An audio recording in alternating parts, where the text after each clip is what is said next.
Hello, beautiful and lovely human beings. I hope that you are all doing great. Um, Today I'm going to share my personal experience with English, with studying English. You will learn so many things. I hope so. Especially if you like English and you have got your baccalaureate, but you are still confused because you think that you are not good enough to choose English at university.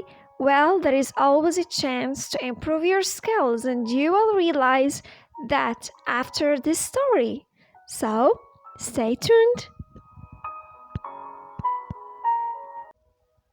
So, as you all know, my name is Sana, and welcome again to my podcast. You don't really know how I feel when I share any episode with you. Actually, this is something that I love to do, and after a long journey, I realized that life is short. We should start doing what we really love, even if it's just a hobby, anything that can uplift you and make you forget about the pressure of work or studies or whatever you do. So this is just between brackets. Now let's talk about the most important thing, which is my story and why you are here listening to me right now. So I got my baccalaureate in 2014, and you cannot imagine, I was very, very happy as any student right now who had just got have just got his baccalaureate or her baccalaureate in this year or previous years. I didn't want to study at university at all. I rejected the whole idea uh, because I wanted to be a nurse in the field of social help or social assistance. That was my dream, and I didn't think about another plan. For example, I didn't say, what if I couldn't make it? I didn't even ask myself this question, and unfortunately, I couldn't be selected, and I didn't expect it. My mother told me to go to university to study there. Uh, okay, I didn't want at all. I told her that I'm going to go. I will just work in a private school or just in anything to get money. Sorry. Um, I thought that going to university is a shame. It is just a second choice. It is just for people who wants to waste time doing nothing. Um, I didn't know that my life at university will shape my personality.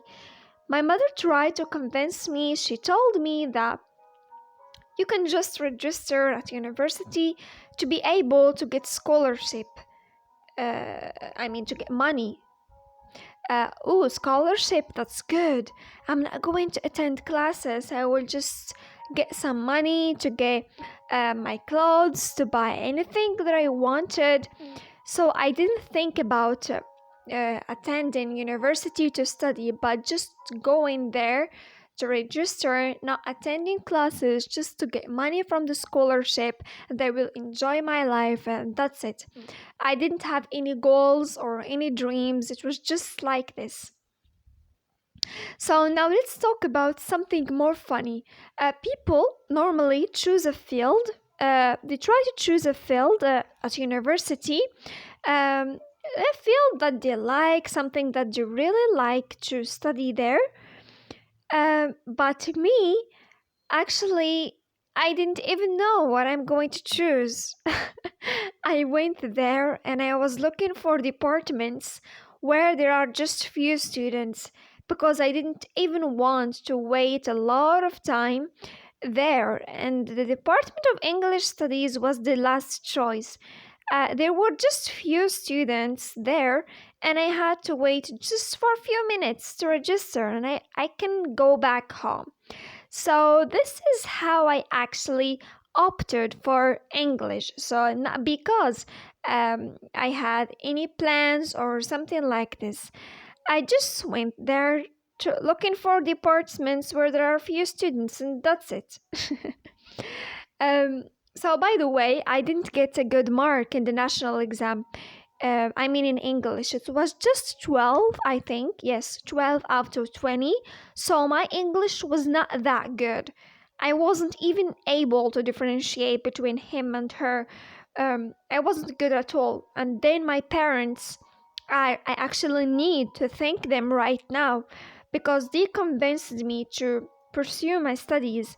So I attended classes and I couldn't even understand the professors. And I met there my classmates speaking English fluently, and it hurted me a lot. And I didn't have a lot of friends because I thought that I just need to be alone to avoid speaking in English in front of them because I didn't want to make mistakes. So, this is something that really another mistake. One day, the professor asked us to buy the reading materials, and I did. I didn't understand a word. I asked myself, what are you doing here? This is your first year at university. You are supposed to know at least how to read to understand these words, but I couldn't. And I had two choices: to go back home and give up on this field, even if I like English, or to fight for it, even if it's going to take me months, years, I don't know. What matters is to try at least. And that's what I did. I had to explain all the words, everything, to understand everything because I need that. And I hated that moment when I had to explain every word. It reminded me of how low my level was in English. But today, those days makes me stronger, and they always push me forward to keep going even if I am not good enough. What I want you to know is that sometimes there are some paths or choices that are left or unplanned or unexpected. We don't like them and we are not motivated enough to go for them. But sometimes we must cross these paths because we don't know actually what's next. And today, here I am. I've just got my master's degree in English. In English, specifically in applied linguistics and English language teaching. I've never expected it because I always wanted to be a nurse, but I didn't regret choosing English at all. If you have just got your baccalaureate degree and you think that attending university classes is just a waste of time, believe me, there are a lot of opportunities, and one of the most important things is that you will learn so many things about yourself. You will experience ups and downs at university, but you will also find another version of yourself. You just need to surround yourself with good people and classmates. Now let's talk about my first experience in public speaking. I am 100% I am 100% that this experience will shock you. So if you are interested in it, don't forget to tell me in the comments so that I can share it with you. And don't forget to invest in yourself. Your well-being is a project itself. Goodbye.